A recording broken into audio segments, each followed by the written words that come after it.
হরে কৃষ্ণ। আজ ৩রা আষাঢ় ১৪৩২ ও ১৮ই জুন ২০২৫ বুধবার। আজ আমি ভাগবতম পাঠ করছি। ভাগবতমের চতুর্থ স্কন্দ প্রথম ভাগ, ষোড়শ অধ্যায়। বন্দীদের দ্বারা পৃথু মহারাজের স্তুতির শ্লোক ৫ থেকে ১১। নারায়ণ হে নারায়ণ, ভবভয়হরণম নারায়ণ। শ্লোক ৫। এসো বৈ লোকপালানাং বিভর্ত্যকস্তনৌ। হরে কৃষ্ণ। শ্লোক ৫ আমি আবার প্রথম থেকে পাঠ করছি। এসো বৈ লোকপালানাং বিভর্তে কস্তনৌ তনু, কালে কালে যথা ভাগং লোকয়োরুভয়োর্হিতম। অনুবাদ: এই রাজা যথা সময়ে সমস্ত জীবেদের পালন করার জন্য এবং সুন্দর অবস্থায় রাখার জন্য বিভিন্ন প্রকার বিভাগীয় কার্য সম্পাদন করতে নিজেকে বিভিন্ন দেবতা রূপে প্রকাশ করবেন। এইভাবে তিনি প্রজাদের বৈদিক যজ্ঞ অনুষ্ঠান করতে অনুপ্রাণিত করে স্বর্গলোক পালন করবেন। যথা সময়ে তিনি উপযুক্ত বাড়ি বর্ষণের দ্বারা এই ভূলোক পালন করবেন। তাৎপর্য: এই পৃথিবীর বিভিন্ন বিভাগীয় কার্যকলাপের অধ্যক্ষ দেবতারা হচ্ছেন পরমেশ্বর ভগবানের সহায়ক মাত্র। ভগবানের অবতার যখন এই জগতে অবতরণ করেন তখন সূর্য, চন্দ্র, ইন্দ্র আদি সমস্ত দেবতারাও তার সঙ্গে যোগ দেন। তার ফলে বিভিন্ন দেবতাদেরও কর্তব্য সম্পাদন করতে ভগবানের অবতার তাদের সাহায্য করেন। পৃথিবীর পালন নির্ভর করে বৃষ্টির উপর। ভগবদ্গীতা এবং অন্যান্য শাস্ত্রে বর্ণনা করা হয়েছে যে বৃষ্টির অধ্যক্ষ দেবতাদের প্রসন্নতা বিধানের জন্য যজ্ঞ অনুষ্ঠান করা হয়। অন্নাদ ভবন্তি ভূতানি পর্জন্যাদন্ন সম্ভব, যজ্ঞাদ ভবতি পর্জন্য যজ্ঞ কর্ম সমুদ্ভব। সমস্ত প্রাণীরা অন্ন আহার করে জীবন ধারণ করে। বৃষ্টি হওয়ার ফলে অন্ন উৎপন্ন হয়, যজ্ঞ অনুষ্ঠানের ফলে বৃষ্টি হয় এবং শাস্ত্রোক্ত কর্ম থেকে যজ্ঞের উদ্ভব হয়। ভগবদ্গীতা ৩:১৪। তাই যথাযথভাবে যজ্ঞ অনুষ্ঠান করা কর্তব্য। এখানে ইঙ্গিত করা হয়েছে যে মহারাজ পৃথু একা সমস্ত নাগরিকদের যজ্ঞ অনুষ্ঠান করতে অনুপ্রাণিত করবেন, যাতে তাদের কোনো প্রকার অভাব অথবা দুঃখ দুর্দশা না থাকে। কিন্তু এই কলিযুগে তথাকথিত ধর্মনিরপেক্ষ রাষ্ট্রে সরকারের কার্যকরী শাখার অধ্যক্ষ তথাকথিত রাজা এবং রাষ্ট্রপতিরা হচ্ছে একটি মূর্খ ও দুরাচারী, এবং তারা প্রকৃতির কারণতত্ত্বের জটিলতা এবং যজ্ঞ অনুষ্ঠানের তত্ত্ব সম্বন্ধে কিছুই জানে না। এই সমস্ত মহামূর্খেরা কেবল বিবিধ পরিকল্পনা করে যা কখনো সফল হয় না, এবং তার ফলে মানুষ নানা দুঃখ দুর্দশা ভোগ করে। সেই অবস্থার প্রতিকারের জন্য শাস্ত্রে উপদেশ দেওয়া হয়েছে, হরের নাম হরের নামৈব কেবলম, কলৌ নাস্তেব্য গতিরন্যথা। রাষ্ট্রের এই দুর্দশাগ্রস্ত পরিস্থিতির প্রতিকারের জন্য জনসাধারণকে উপদেশ দেওয়া হয়েছে, হরে কৃষ্ণ কৃষ্ণ কৃষ্ণ হরে হরে, হরে রাম রাম রাম হরে হরে এই মহামন্ত্র কীর্তন করার জন্য। ইতি শ্লোক 5 শ্লোক 6 বসুকাল উপাদত্তে কালে চায়ং বিমুঞ্চতি সম সর্বেষু ভূতেষু প্রতপন সূর্য বুদ্ধিভূ। অনুবাদ: এই পৃথু মহারাজ সূর্যের মতো শক্তিশালী হবেন এবং সূর্যদেব যেমন সকলকে সমানভাবে তার কিরণ বিতরণ করেন, মহারাজ পৃথুও সমানভাবে সকলের প্রতি তার করুণা বিতরণ করবেন। সূর্য যেমন বছরের মধ্যে 8 মাস ধরে জল বাষ্পে পরিণত করে বর্ষাকালে প্রচুরভাবে তা ফিরিয়ে দেয়, ঠিক তেমনি মহারাজ পৃথুও নাগরিকদের কাছ থেকে কর আদায় করে প্রয়োজনের সময় তাদের তা ফিরিয়ে দেবেন। তাৎপর্য: এই শ্লোকে কর আদায় করার বিধি অত্যন্ত সুন্দরভাবে বিশ্লেষণ করা হয়েছে। কর আদায়ের উদ্দেশ্য তথাকথিত প্রশাসনিক অধ্যক্ষদের ইন্দ্রিয় তৃপ্তির জন্য নয়, প্রয়োজনের সময় দুর্ভিক্ষ, বন্যা আদি জরুরি অবস্থায় সেই সংগৃহীত রাজস্ব প্রজাদের মধ্যে বিতরণ করে দেওয়া উচিত। এই আয় কখনো সরকারি কর্মচারীদের মোটা বেতন এবং অন্যান্য সুযোগ সুবিধা প্রদানে বণ্টন করা উচিত নয়। কিন্তু কলিযুগে নাগরিকদের অবস্থা অত্যন্ত ভয়ঙ্কর, কারণ নানাভাবে কর আদায় করে সেই সম্পদ প্রশাসকদের ব্যক্তিগত সুবিধায় ব্যয় করা হয়। এই শ্লোকে সূর্যের দৃষ্টান্তটি খুব সুন্দর। সূর্য পৃথিবী থেকে কোটি কোটি মাইল দূরে এবং সূর্য যদিও পৃথিবীকে স্পর্শ করে না, তবুও তা সাগর এবং মহাসাগর আদি জলাশয় থেকে জল সংগ্রহ করে এবং বর্ষার সময় সেই জল বিতরণ করে জমিকে উর্বর করে। একজন আদর্শ রাজা রূপে পৃথু মহারাজ রাষ্ট্রের সর্বত্র প্রতিটি নগরে ও গ্রামে সূর্যের মতো সেই কার্য সম্পাদন করবেন। ইতি শ্লোক 6 শ্লোক 7 তিতিক্ষোত্তক্রমং বৈন্য উপর্যাক্রমতামপি ভূতানাং করুণ সসদার্তানাং ক্ষিতিবৃত্তিমান। এই পৃথু মহারাজ সমস্ত নাগরিকদের প্রতি অত্যন্ত দয়ালু হবেন। কোনো আর্ত ব্যক্তি যদি বিধিবিধান অবহেলা করে রাজার মস্তকে পদার্পণও করে, তা হলেও তিনি তার অহৈতুকী কৃপার বশে কিছু মনে না করে তাকে ক্ষমা করবেন। পৃথিবীর পালক রূপে তিনি পৃথিবীরই মতো সহনশীল হবেন। তাৎপর্য: এখানে মহারাজ পৃথুর সহনশীলতার তুলনা পৃথিবীর সঙ্গে করা হয়েছে।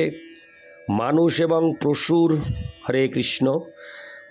এবং পশুর দ্বারা সর্বদা পদদলিত হলেও পৃথিবী ফলমূল ও শস্য উৎপাদন করে তাদের আহার প্রদান করেন। একজন আদর্শ রাজা রূপে পৃথু মহারাজের তুলনা পৃথিবীর সঙ্গে করা হয়েছে, কারণ কোনো নাগরিক রাষ্ট্রের আইন ও শৃঙ্খলা লঙ্ঘন করলেও তিনি তা সহ্য করবেন এবং তাদের আহার প্রদান করে পালন করবেন। পক্ষান্তরে বলা যায় যে রাজার কর্তব্য হচ্ছে নিজের অসুবিধা হলেও প্রজাদের সুখ স্বাচ্ছন্দ্য বিধান করা। কিন্তু কলিযুগের অবস্থা সেই রকম নয়, কারণ কলিযুগে রাজা এবং রাষ্ট্রপ্রধানেরা প্রজাদের কাছ থেকে কর আদায় করে তাদের নিজেদের জীবন উপভোগ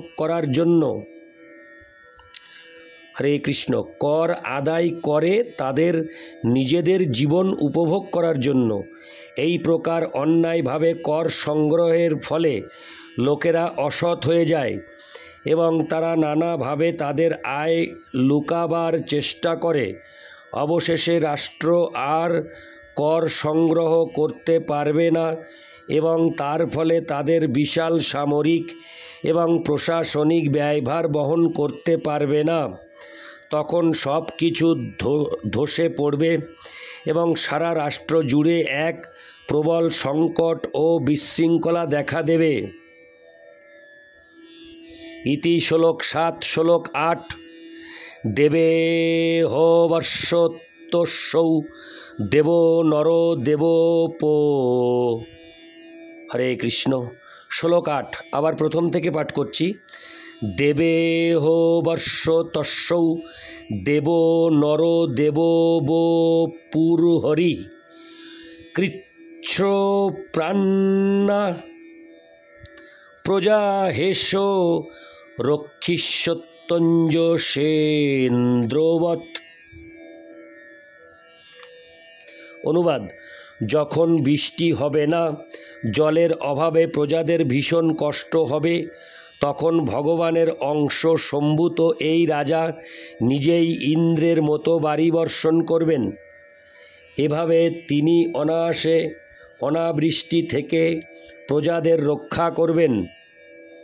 তাৎপর্য: পৃথু মহারাজকে যে সূর্য এবং ইন্দ্রদেবের সঙ্গে তুলনা করা হয়েছে তা অত্যন্ত উপযুক্ত।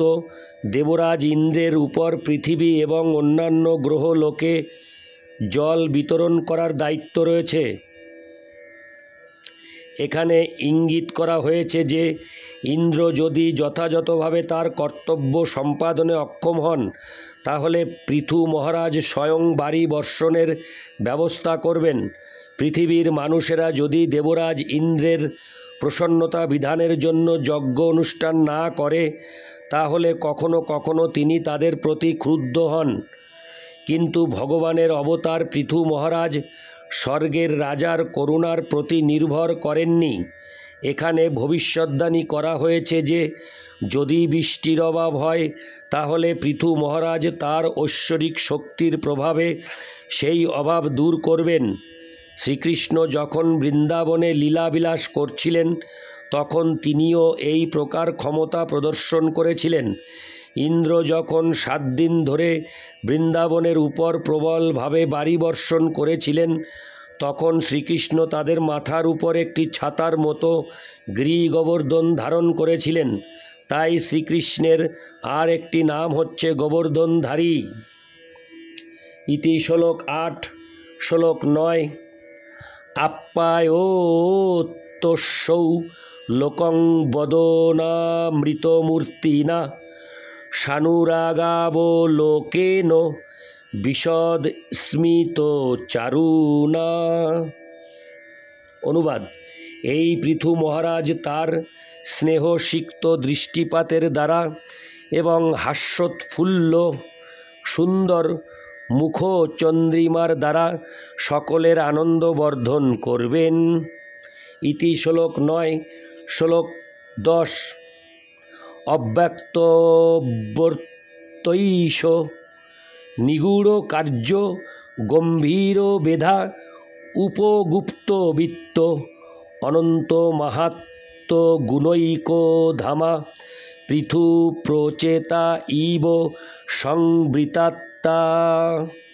অনুবাদ: গায়কেরা বললেন, পৃথু মহারাজের অনুসৃত মার্গ কেউ বুঝতে পারবে না। তার কার্যকলাপও অত্যন্ত গোপন থাকবে এবং তিনি যে কিভাবে তার সমস্ত কার্যকলাপ সাফল্যমণ্ডিত করবেন তাও কারো পক্ষে বোঝা সম্ভব হবে না। তার রাজকোষ সকলের অজ্ঞাত থাকবে। তিনি অন্তহীন মাহাত্ম্য সম্পন্ন হবেন এবং সমস্ত গুণের আধার হবেন।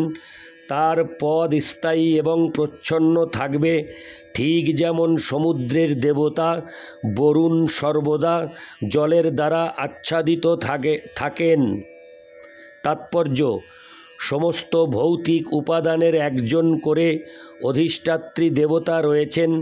বরুণ বা প্রচেতা হচ্ছেন সাগরের দেবতা, বাইরে থেকে মনে হয় যে সমুদ্রে কোনো রকম জীবন নেই, কিন্তু যিনি সমুদ্রের তত্ত্ব অবগত তিনি জানেন যে জলের ভিতর বিভিন্ন প্রকার জীবন রয়েছে। জলের দেবতা হচ্ছেন বরুণ। ঠিক যেমন কেউ বুঝতে পারে না সমুদ্রের নিচে কি হচ্ছে, তেমনি পৃথু মহারাজ যে কিভাবে তার সমস্ত প্রচেষ্টা সাফল্যমণ্ডিত করছিলেন তা কেউই বুঝতে পারত না। পৃথু মহারাজের রাজনীতি যথার্থই ছিল অত্যন্ত গম্ভীর। তার সমস্ত কার্যকলাপ সাফল্যমণ্ডিত হয়েছিল, কারণ তিনি ছিলেন অন্তহীন গুণের ধাম। এই শ্লোকে উপগুপ্ত বিত্ত শব্দটি অত্যন্ত তাৎপর্যপূর্ণ। ইঙ্গিত করা হয়েছে যে পৃথু মহারাজ গোপনে কত ধন যে সঞ্চিত রেখেছিলেন তা কেউ জানত না। এই উক্তিটির উদ্দেশ্য হচ্ছে যে কেবল রাজাই নয়, প্রত্যেক ব্যক্তিরই তার কষ্টার্জিত ধন গোপনে সঞ্চিত রাখা উচিত, যাতে সৎ উদ্দেশ্যে যথাসময়ে তা ব্যবহার করা যায়। কলিযুগে রাজা অথবা সরকারের সুরক্ষিত কোষাগার নেই এবং বিনিময়ের একমাত্র পন্থা হচ্ছে কাগজে ছাপানো নোট। তাই সংকটের সময় সরকার নোট ছাপিয়ে অর্থনৈতিক সমস্যার সমাধান করতে চায় এবং তার ফলে মুদ্রাস্ফীতি হয় এবং জিনিসপত্রের দাম প্রচণ্ডভাবে বেড়ে যায় এবং জনসাধারণকে চরম দুর্দশায় চরম দুর্দশার সম্মুখীন হতে হয়। তাই গোপনে ধন সম্পদ রাখার প্রথাটি অত্যন্ত প্রাচীন। পৃথু মহারাজের সময়েও এই প্রথা প্রচলিত ছিল। রাজার যেমন তার রাজকোষ গোপন রাখার অধিকার রয়েছে, তেমনি মানুষের ব্যক্তিগত উপার্জনও গোপন রাখা উচিত। তার ফলে কোনো দোষ হয় না। মূল কথা হচ্ছে যে প্রতিটি ব্যক্তিকেই বর্ণাশ্রম ধর্মে শিক্ষিত হওয়া উচিত, যাতে সৎ উদ্দেশ্যেই কেবল অর্থ ব্যয় করা হয়। ইতি শ্লোক 10। নারায়ণ হে নারায়ণ ভবভয়হরণম নারায়ণ। হরে কৃষ্ণ।